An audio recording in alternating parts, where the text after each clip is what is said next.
here, Fit and Healthy Forever. I'm going to talk to you today about a nutritional strategy that's been around for some years. I'll identify it for you in a minute that you might be familiar with, and it's sort of got a lot of science behind it at the moment, and it's got a lot of backing of athletes and top institutions. I will say from the outset it's very, very tough to stick to, but it's a very good nutritional tool if you want to get ready for the summer, or you're going to a wedding, or you're getting ready for a wedding, things like that. So as an intro, when you eat too many sugars and carbs without fibre and too much protein, you can ignite a process in your body that speeds up cellular aging. Now, this includes mitochondria harm potentially. Now, your mitochondria are tiny little, what they call like a fuel factory in each of your cells, and these provide 90% of your body's energy. So they turn the food you eat into usable energy in the body. To be fit and healthy, you want to do everything possible to take care of these mitochondria. They are the key to keeping your body fueled, anti-aging, and basically running smoothly. They're one of the cogs in the wheel, shall we say. So the strategy I'm talking about is called a ketogenic diet. Now, if you haven't heard of this, it's a very updated, reformed way of doing the old Atkins diet. The old Atkins diet was along the right lines, but there needed to be a lot of modifications, and it was based on a lot of what they call bro science at the time. This now, the ketogenic diet, is based on actual research, and I'll go through some of this in a minute. It's an eating strategy that's low in sugar and carbs, it's moderate in protein, and very, very high in healthy fats.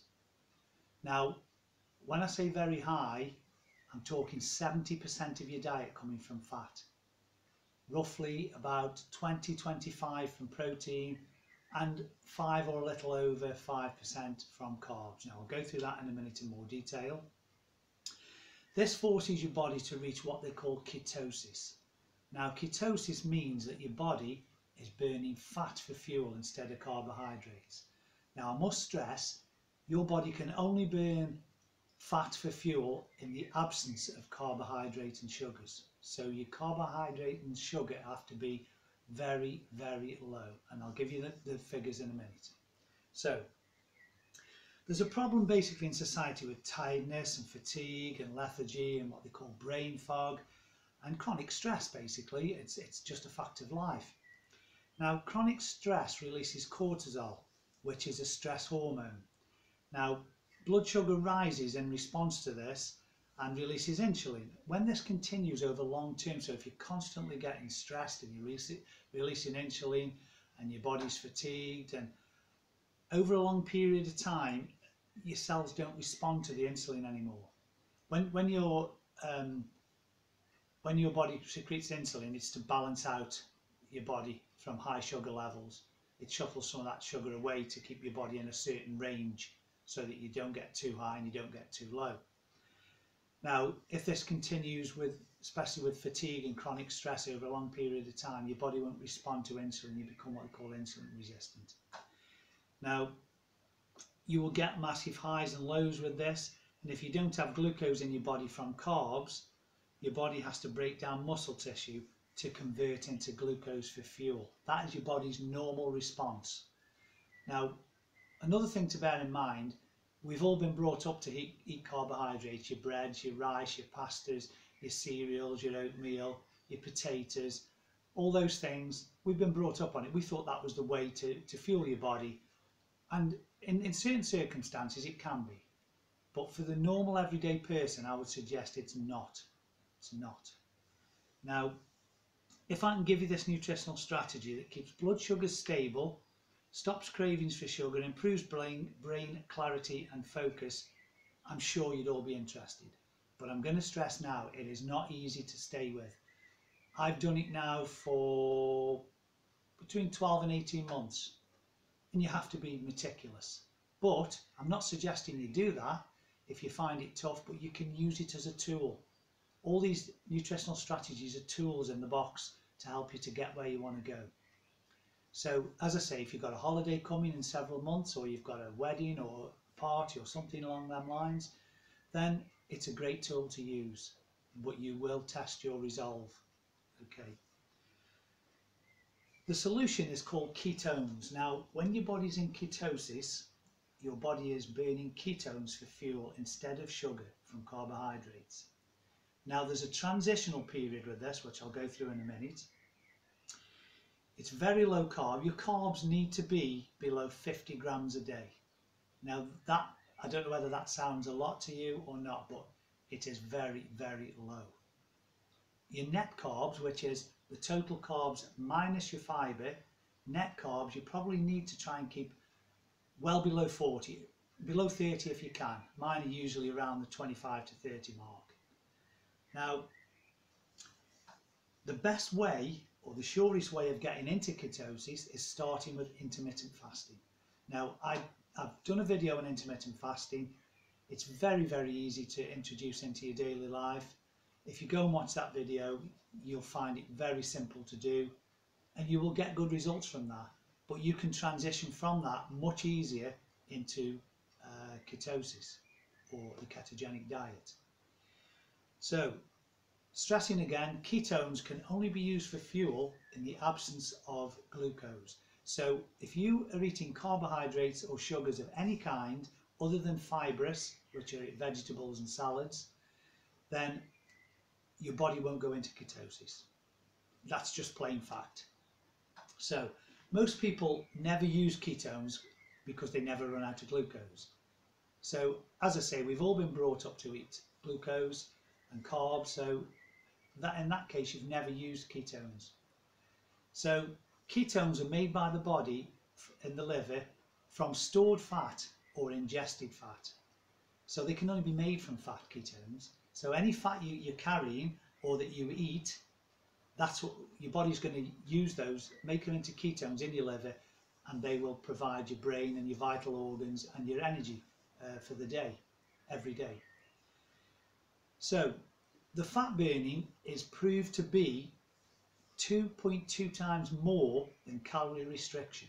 Bear in mind, with this ketogenic diet, you're not restricting calories.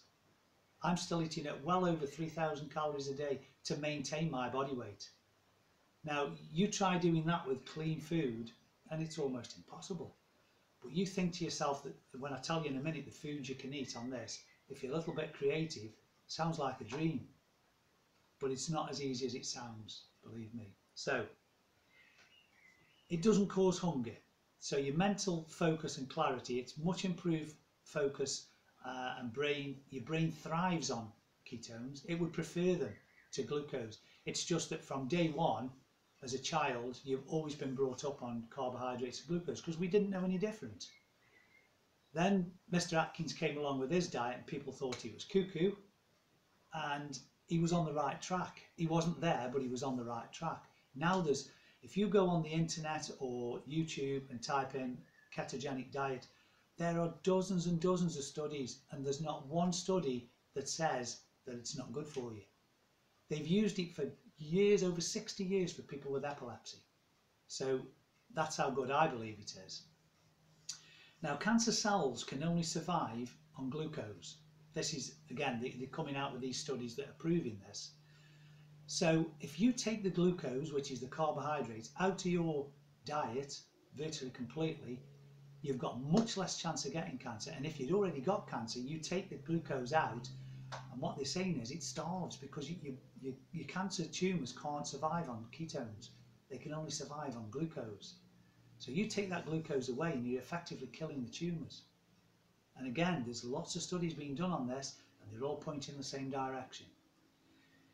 So it maintains or increases strength, and I've found this, but I'll just go over that a bit more in a minute, but definitely can increase strength, I can prove that. It's anti-catabolic, which means it spares protein. So all the fat you're eating and the moderate amount of protein is going to spare you from losing muscle or losing protein. It's anti-inflammatory. Elite athletes are experimenting with it. I'll mention a couple in a minute. but they're experimenting. It's been proven to reverse Alzheimer's disease. Now that's another study that's come out recently, well, more than one. And only once your body has used up all the glucose in your body can it source another fuel source, which is ketones. If you weren't eating, if you cut the carbohydrate and you didn't eat a lot of fat, it would take the muscle tissue, because your body can break down muscle tissue, convert it to glucose to be used as fuel. But if you take a moderate amount of protein and high fat, your body will use the fat. It'll spare the protein and it will use the fat as fuel. That's the mechanism your body has. It looks for easier fuel sources, which is glucose. Take that away and it goes for the next best thing, which is lots and lots of fat. Because your body can sense that you're carrying so much fat, it's an easy source. It hasn't got to wait for it to come in. It's there already. It's there on your body. It can just take it when it wants. So if you're ingesting it and you're carrying it, your body's got an endless source of fuel. It's no need to worry. It doesn't need to go into a starvation mode. So the nutrient breakdown, if you're looking at your carbs need to be less than 50 grams a day. Now, think about this. It's nothing really, 50 grams a day, it's nothing. And you need to be taking most of that from vegetables and salads. Forget your fruit, forget your rice, your pastas, your breads, your pies, your pasties, waffles, pancakes, nothing like that. So the fats need to be 70 to 80%. I sort of keep around the 70 mark. And your protein, 20 to 25% of your total calories a day. So that breaks down, I've got the figures here. A 2,000 calorie diet, they say that's the average. I'm not convinced it's the average for a man, but they say that's what it is. So I've based it on that. You would need to eat 155 grams of fat a day. Now, if you multiply that by 9, because there's 9 calories in a gram of fat, that equates to 1,395 calories. Then your protein, you'd need about 100 grams. Now you multiply that by 4, because there's 4 calories in a gram of protein. That gives you 400. 50 grams of carbs max, 4 calories for a gram of carbs. So you multiply that, that's 200. That takes you to 1,995 calories. Now, that equates to roughly, if you couldn't base it on a 2,000 calorie diet, what you would say is 1.5 to 2.5 grams per kilo of body weight of your fats, or 1 to 1.5 per kilo of body weight in carbs and protein. So use healthy fats as much as possible. Now, a list of example foods that you can and can't eat, just to give you some idea. I've made a list here, examples of food to eat: olives or olive oil. Avoid cooking with olive oil because it hasn't got a very good high temperature ratio where it will steam and burn at a very high temperature. Coconuts or coconut oil, great for cooking because coconut oil, you can take it at the temperature as high as you like. Also, coconut oil, which I've said in a previous video, is what they call a medium chain triglyceride, which means it's not like your normal saturated fats. Normal saturated fats, I think, have got 3 chains, where this has got 2, so it's much easily broken down. It doesn't go through the same metabolic process as ordinary fats. It goes straight into the energy source where it's needed. So where other fats have to be broken down and converted for use, coconut oil virtually goes straight to use as fuel. It's a fantastic source of fat. It's something you must include if you go this route. So then you've got avocados or avocado oil, fantastic nutrient base with all good fats. Then you've got full fat cheese. You can have full fat cheese, great. You don't need to be looking at anything light or half fat or low fat. If you go this route, have everything full fat. Then you've got butter, cream or raw coconut butter, preferably organic if you can get it or if you can afford it. It's never cheap, but it is the best. There's more nutrient value in it. Raw nuts and seeds, again, preferably organic. Things like walnuts, Brazil nuts, pecans, macadamia, pistachios, fantastic, easy to carry around, great source of fats, help to keep you full a bit longer. Organic meats, all meats you can eat, even offal, even things like kidneys, livers, heart, beef, pork, chicken, lamb, preferably organic again if you can. Wild caught fish, preferably wild caught fish, because there's a lot of things going on at the moment about some fishes have got mercury in them and things like that, not very nice stuff for your body, so I'd prefer to stay with sort of wild caught. Low carb veggies, try to stick with things like your greens, like your cabbage, green beans, cauliflower, kale, spinach, courgettes, things like that. Great source, cauliflower, great sources of veg, pile them in. And also eggs and bacon. So typically for a breakfast you could do bacon and cheese omelette. Nothing better on this sort of diet. Doesn't have to be for your breakfast, you could have that any time of the day, but that's just a sample meal. I'll give you one or two more in a minute that I use. Things to avoid. The Western culture has always been, food has always been based on carbohydrates. Get rid of that if you go down this route. So things like sugar, grains, starches, fruit, legumes, beans, root vegetables. Keep away from things like carrots, sweet corn, peas, things like that. They're not the best veggies to be getting down. There's better sources out there, as I've just mentioned. Low fat foods, keep away from, because low fat normally means high sugar. That's a trade-off with low fat, it's high sugar. And sugars are what you need to avoid anyway. Sauces, keep away from sauces. Unhealthy fats which are hydrogenated or trans. If you see hydrogenated, partially hydrogenated or trans fats on a label, steer clear. It's bad news. Sugar-free diet foods, keep away from. Alcohol, that affects the ketones. So I know a lot of you out there like your drink. Most people like a drink. This is another reason why I say use this diet as a tool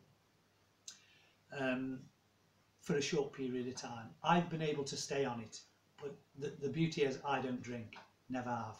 So it's easy for me, but if I drank alcohol, I would have to sort of compromise somewhere down the line. But if you like your beer, this might not be for you. And also milk, funnily enough, milk and yogurt, because there's a lot of sugar, lactose, which is sugar. So keep away from those. Okay, I'll just grab my notes and I'll show you the second part of this.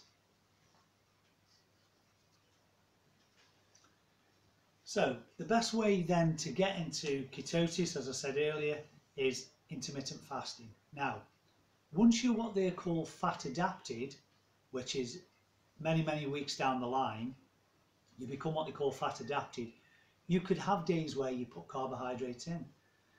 Again, if you were going out to a party or a wedding, or you want to go out for a meal, you could throw carbohydrates in. I do it once in a while. I go and have cheesecake when I go out for a meal.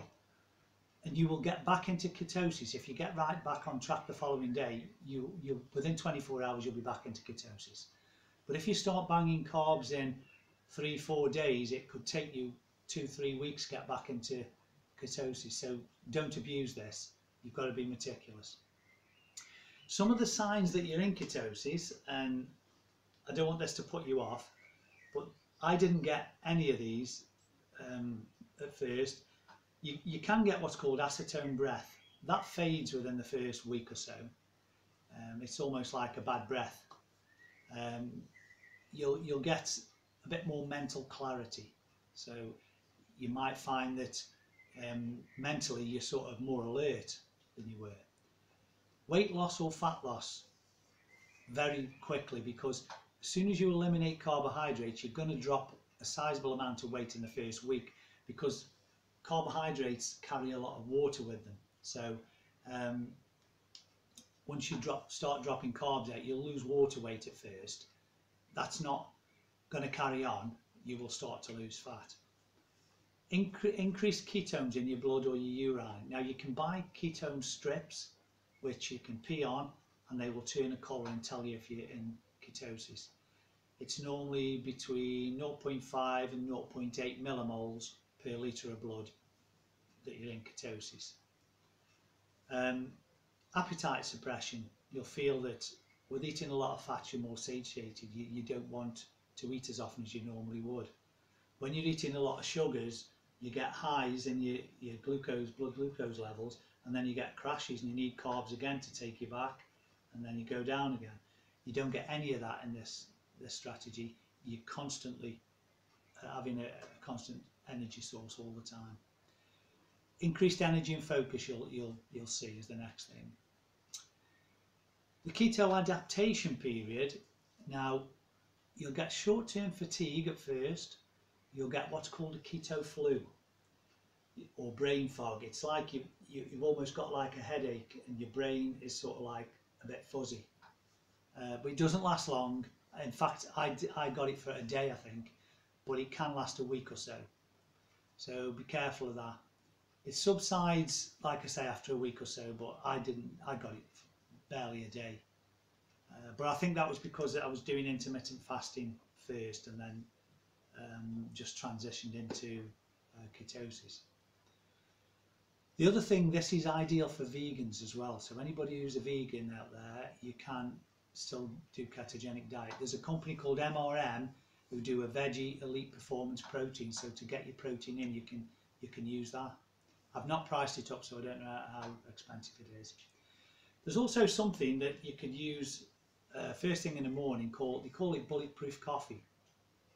Now what it is, it's a cup of your normal coffee with a tablespoon of coconut oil and a tablespoon of butter, and blend it. And then if you want it a little bit warmer, just warm it in the microwave. It tastes absolutely delicious, believe me, and it gives you a kick. With the caffeine and the coconut oil, it just gives you a kick of energy first thing in the morning. It's brilliant. It's almost like having an injection of fuel source. It just bang and away you go. So it's great before training. If you train in the morning, it's great before training.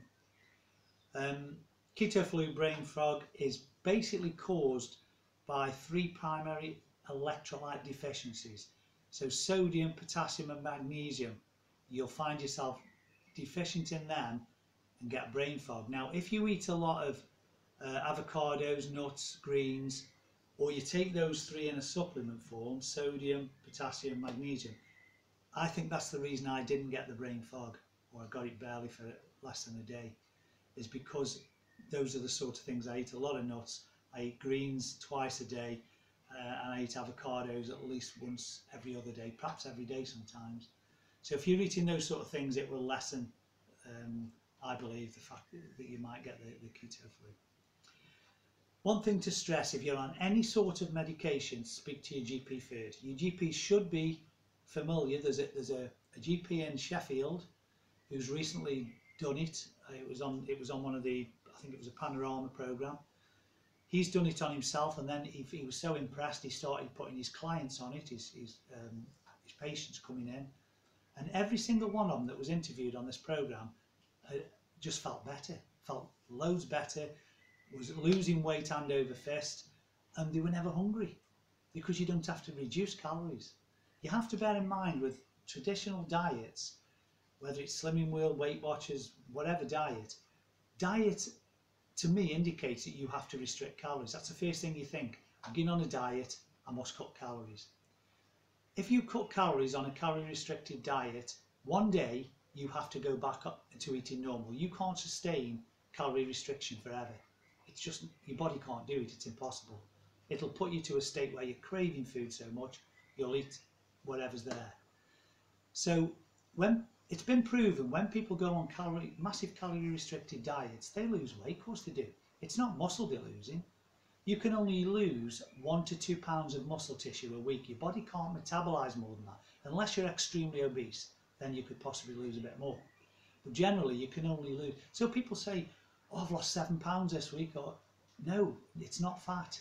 It's usually muscle tissue and fluid. Now, when you're looking at you're on medication, you've got to get your doctor's approval. If he's not familiar with it, go on the internet or go on YouTube, type in ketogenic diet. There's a Dr. McCullough, a Dr. Jacob Wilson, a Dr. Mike van der Sheldon, a Dr. Josh Axe.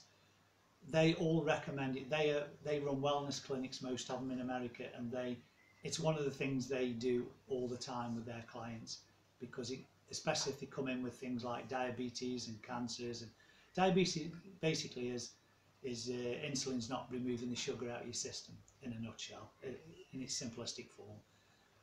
On this sort of diet, you won't be eating sugars, so straight away it can reverse diabetes, type 2 diabetes, not type 1, type 2 diabetes, it can reverse.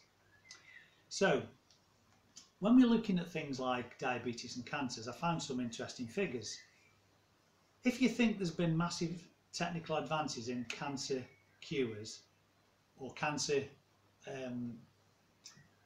shall we say, strategies, there's still no cure. Now, the figures I found were, in the early 1900s, 1 in 20 people was to get cancer on average. By 1940, it was 1 in 16. By 1970, it was 1 in 10. Today, it's 1 in 2 men, 1 in 3 women. So you tell me where the advancement is in cancer treatments, because I don't see it. But I know there's a lot of studies coming out saying that sugars is a massive part of cancers growing, tumours growing, because they thrive on sugars. So GPs, even if they know this, they're not going to tell you this, simply because it's big business. The prevention is not a priority for doctors. Now that sounds harsh, I know, but from what I've researched, doctors secretly are not interested in you looking after yourself. It's not profitable. The profit is in drugs, chemotherapy, radiation, surgery, doctors issuing prescriptions. That's where the profits are for big pharmaceutical companies. So they're not interested in your nutritional habits, whether that's going to cure you, because it doesn't make them any money. And as daft and as harsh as that might sound, do your own research if you don't believe what I'm telling you. Go on to YouTube, a company called iHealthTube.com. The letter I, HEALTHTUBE.com.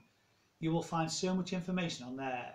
I found it a big eye-opener, and you won't believe how secretive some of these pharmaceutical companies and GPs are. Most of this comes from America, but don't think for 1 second it's not going on in the UK. So again, cancers cannot flourish on ketones, only glucose. So this is massive. If you can do this, if you went on it for 3 or 4 months, came off it, a few months down the line went on it again, come off it, I think you would eventually stick to it. If you're creative, it's not that difficult to stay with. Now, when I was saying to you before, there's quite big institutions and people trying this. The US Special Forces and NASA have been experimenting with it. They are thinking that the sustained energy, no highs and lows, is a big benefit to what they do. US basketball legend LeBron James, in 2014 he lost 11 kilo and he upped his late game endurance by using the ketogenic diet. Now, late game endurance, I'm not sure how you measure that, he would know better, but 11 kilo loss, you're talking 1.5 stones just by being on a diet that doesn't restrict you with calories. I mean, to me that sounds win-win. Also, the Navy SEALs are experimenting with it. There was in the past there was a doctor from South Africa who'd been working with Navy SEALs, and when they do deep sea diving and there's times when they have to hold the breath for lengths of time, they were getting lack of oxygen obviously to the brain, and they found going on a ketogenic diet extended the amount of time that they could hold the breath, and they didn't get any sort of dizziness or blackouts. They reckon it was a bit of a revolution. Whether they're still doing that, I don't know. So lastly, what you can expect from this diet in the first, shall we say, 4 weeks. I found I transitioned from intermittent fasting to ketogenic in less than 2 weeks. If you're starting it from scratch without using intermittent fasting, they're saying 3 to 4 weeks before you actually get into ketosis and you can start to reap the benefits quickly. Believe me, it happens quickly when it starts. First week you can expect a bit of low energy, a bit of lethargy, possibly dizzy, headaches, keto flu. These are worst case scenarios, by the way. I'm telling you, I didn't get hardly any of these. Rapid weight loss in the form of water and depletion. Many suffer loss in strength and endurance while your body is adapting. If you think since you were born you've been eating carbohydrates as a fuel, and all of a sudden now you're going to say to your body, don't want you to use carbohydrates anymore, I want you to use fat or ketones.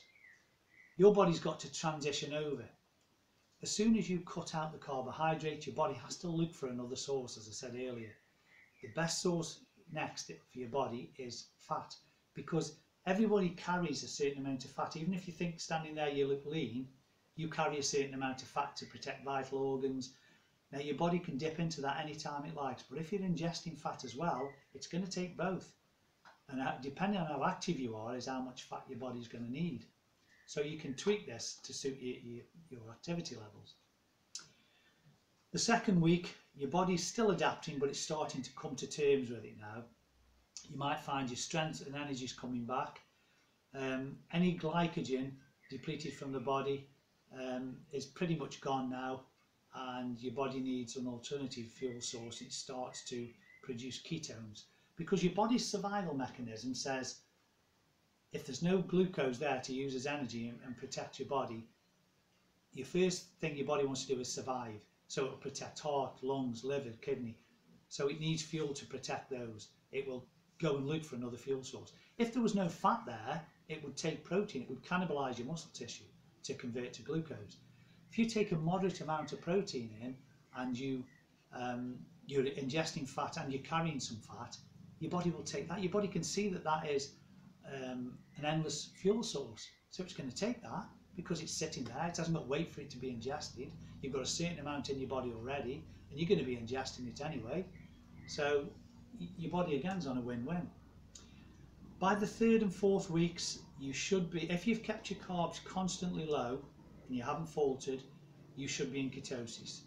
And getting down below 10% body fat for anybody is very doable. I promise you, it's doable. And it's healthy, and you're not starving yourself. Look at any traditional diet, you've got to starve yourself. This, you're not starving. You're eating bacon, eggs, cheese, dark chocolate if you want, things like that, fatty meats, steaks. You've just got to cut out your carbohydrates, that's all. It's not the end of the world. You don't need them. So getting below 10% body fat is doable. Your muscle should start now to have access to an unlimited fuel source, and you'll get stronger. And in the initial months, I got a lot stronger. And now I'm in sort of what I call my off season, which is sort of training off season, goes from round about October through to March. I'll take 3,600 calories, and I've never gone above 13.5 stone in that time. During the summer, I go down to 2,900, 3,000. I stay lean. I'm probably around about 10-11% body fat at the moment. 32 waist. I haven't been that since I was way down in my 20s. So it's very doable. The other thing I wanted to touch on, people who are, because I see it on Facebook every day, people, I'm going back to Slimming World, I'm going to Weight Watchers. Luke, the one thing I keep hearing is, I'm going back to it because it worked last time. If it worked the last time, you wouldn't be going back to it. Get that into your head. It's a fact. You're going back to it because it didn't work. You think it worked because you dropped a certain amount of weight. Science has proven that on calorie restricted diets, the weight that you lose, 1/2 stone, 2 stone, as soon as you go back to normal eating, you will pile that weight on and more. It's proven. And the other interesting tip or fact that I saw recently, why don't people like Weight Watchers and Slimming World have 12-month or 2-year reunions? And the reason is because the majority of people who go to and put the weight back on. So they won't have reunions because there'll be nobody there. Only the people who put the weight back on. Bear this in mind. As I've said before, this channel's about health and fitness. So I'm not telling you anything that's not healthy and it's not good for your fitness. You're not starving yourself. Intermittent fasting and keto together, which I've been doing now for 12 months or more, amazing results. You wouldn't believe it. It's hard to put into words, but if you did one or the other, you would get great results. If you can do the two together, believe me, you're well on the way to living to a good old age with being able to do all the things you want to do. To me, there's no point in living to a ripe old age if you've got to be in a wheelchair or visiting the doctors every week and people having to bloody feed you, cook your meals, whatever. No, you want to live to a ripe old age and be independent and fend for yourself. So to me, if you can do that, there's nothing better.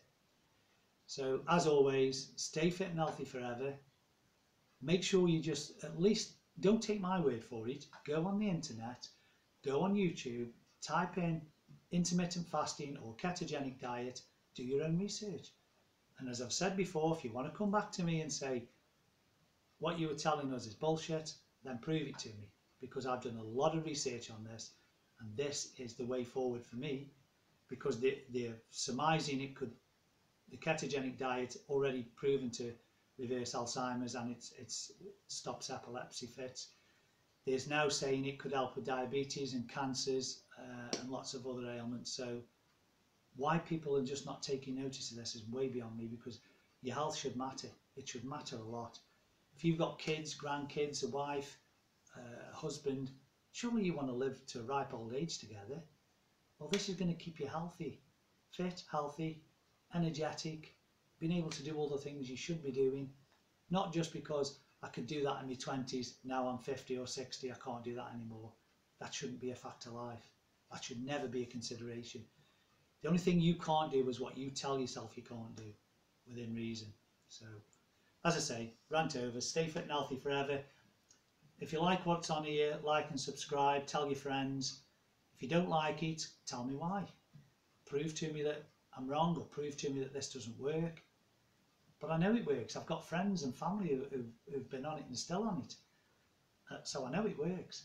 But please, if you're on any medication, speak to your doctor first. And if he can't help you, tell him, put you in touch with somebody who is familiar with it. And don't let him fob you off, because it'll be because he doesn't know, or he can't be asked to go and look. So until the next video, thanks for listening in, and I'd appreciate it if you tell your friends. Thanks again. Bye.